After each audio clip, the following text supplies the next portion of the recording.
If you're an entrepreneur and you feel like you're drowning in the low energy, low importance tasks that keep you from growing your business, don't worry, you're not alone.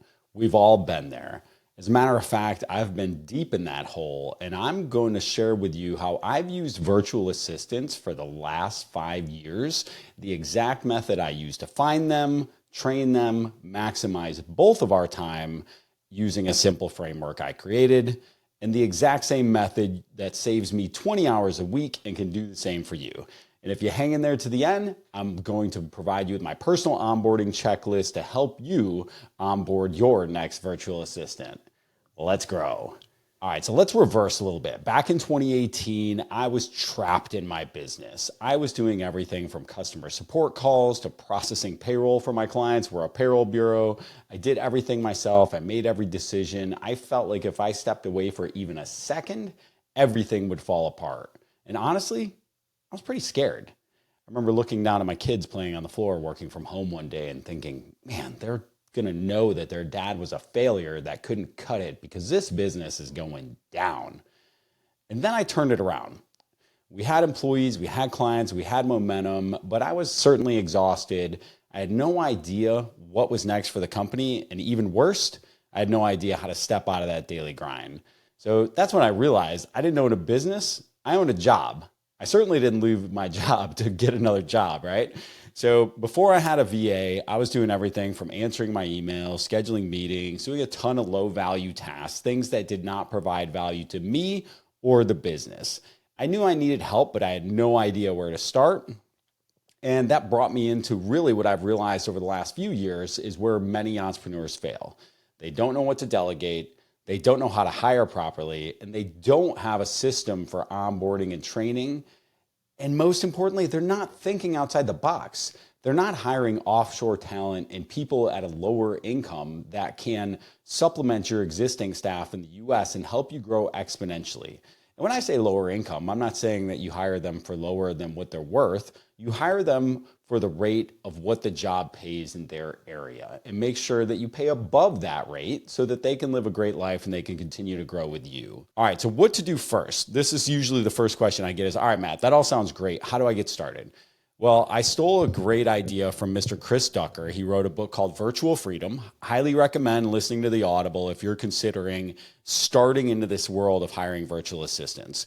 Now, don't get me wrong. His book is just a veiled sales play for his virtual assistant placement services, which I think he still does. I'm really not sure. It is a good book. Sorry, Chris. And I love the 3 List of Freedom exercise, but it is a content marketing piece, and that's what it is. So good book. You'll get some good nuggets out of it, but you'll also get sold on his recruiting services. So 3 List of Freedom exercise from the book is fantastic. You start these 3 lists, do it over the course of a few days. I associate it with like doing a dietary recall. If you go to see a nutritionist, they're going to ask you to do a 3-day dietary recall where you say, hey, what did you eat for the next 3 days or the last 3 days? Write down everything. You're going to do this 3 List of Freedom. They're going to have 3 things on it: tasks you hate doing, tasks you can't do well, and tasks you shouldn't be doing. And so as you start to accumulate things in each of these lists, it's going to give you a pretty good idea quickly of, hey, what are the things I'm doing that are just like low effort things or things that somebody at a lower income rate could be doing than myself. I often think about associating a dollar amount with per hour for the work that I do so that I can then associate at what point it makes sense to delegate that work, right? So let's just say you assigned a $50 an hour rate to yourself. Well, somebody that you're paying $25 an hour or less could do the same work at 80% or better, then you should delegate that work, right? And that's the first step in this process, is understanding what are the tasks that you're doing that you probably shouldn't be doing. So things that made its way into my list were things like invoicing, first line customer support, answering the phone, answering emails, managing my calendar. For me, I'm also not big on the finance side of the business, which I'm trying to get better at, because if you want to make money, you need to get good at finance. And that's just seems so obvious, but can be challenging for entrepreneurs. So we've got these 3 lists, go through, put them together again over a couple of days. What I did, I just did it this morning as a quick refresher before doing this, because the last time I did it, those things I don't do anymore. So I don't do a lot of frontline customer support. I don't get in my own inbox very often. I don't manage my own calendar because I've got people to do that for me and apps. So we're in a different world now where before it would simply be, what could I delegate? I use an acronym called ADD: automate, delegate, delete. Which of these things can be done with each of these? Can I automate it? Can I delegate it? Can I delete it? Or am I the only person that can do it? Then it's to me. And really, at that point, I need to evaluate, why am I the only person that can do it? Is it a security issue? Is it simply nobody else has access to the system? And is that an easy solve? Oftentimes we create these fake parameters in our head over why somebody else can't do a certain task or handle a certain process for us, when in reality, we could simply create a great SOP or standard operating procedure around that process, and somebody else could handle it for us all day long. And now you've got the stuff. So we put together this list of 3 lists of freedom. Now you can start to put together a little bit of a job description based off the things in that list. And I think about job descriptions a little bit differently.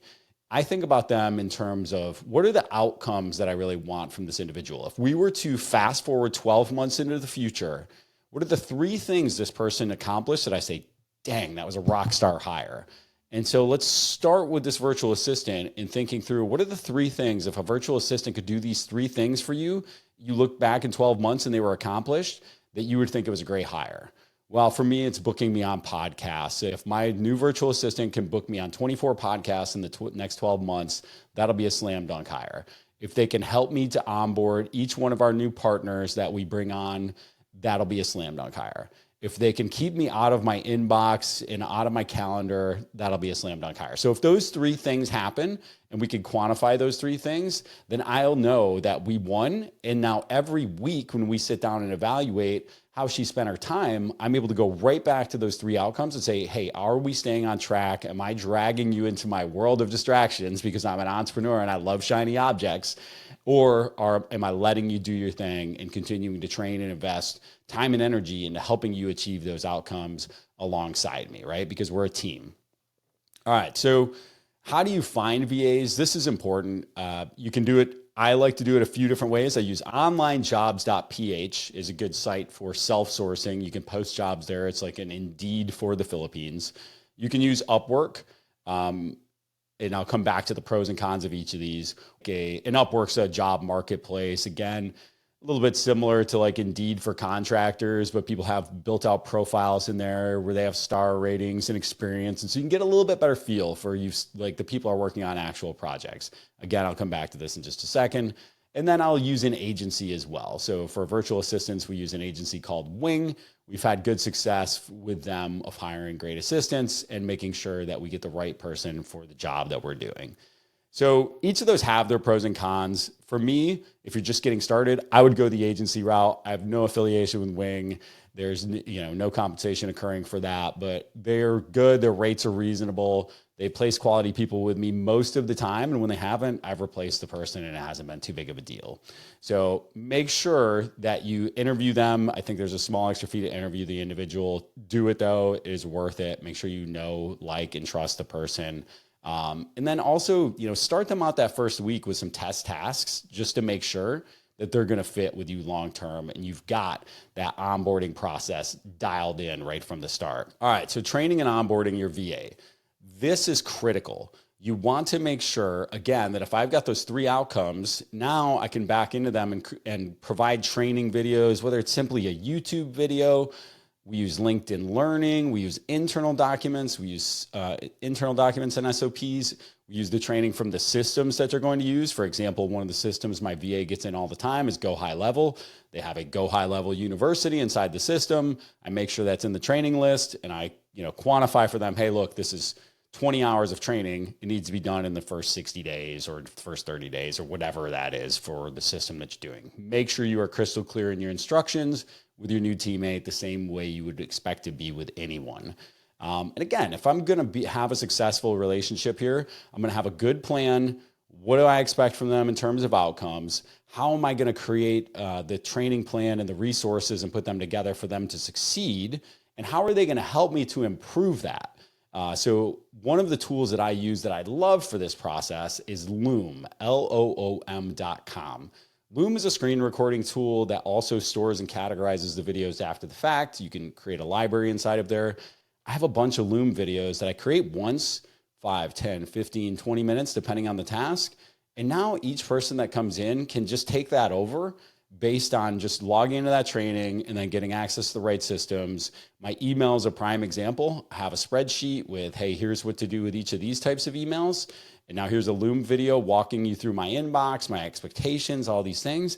When a new person starts, I just hand them the documentation. I don't have to train them over again. I train once and it's just over. It's done. I give it to everybody that comes on board. Now, here's a great thing to notice as well. Every time I go to bring in a new person, I first take a couple minutes to see what I can automate from that list. So I recently started using a tool called Inbox Zero, where between VAs, I went ahead and automated as many of the rules that I have in my inbox that I've already outlined for a VA inside of Inbox Zero. And now they don't have to spend as much time in my inbox and they can spend more time on mission critical things to help me grow. So finally, I think it's important to make sure that you understand where you're wasting your time. And this could be a very hard thing. The self-audit is actually, hey, getting real with yourself on not just the things that you don't like to do. Those are the easy things to write down, but the things you shouldn't be doing. I see people hold on to tasks for too long that they just should not be doing. Using that simple math of, hey, what do I put my time at in a dollar's perspective versus somebody else, somebody else's time that could be handling this, and then associating that and getting comfortable with the fact that 80% done by somebody else is 100% freaking awesome. So thank you so much for tuning in. I hope this helps you. I'm on a mission to provide resources to other entrepreneurs to help them grow their business. And I hope this was valuable to you. If it was, please make sure you hit the subscribe button, like the video, and I'll see you on the next one. Thanks.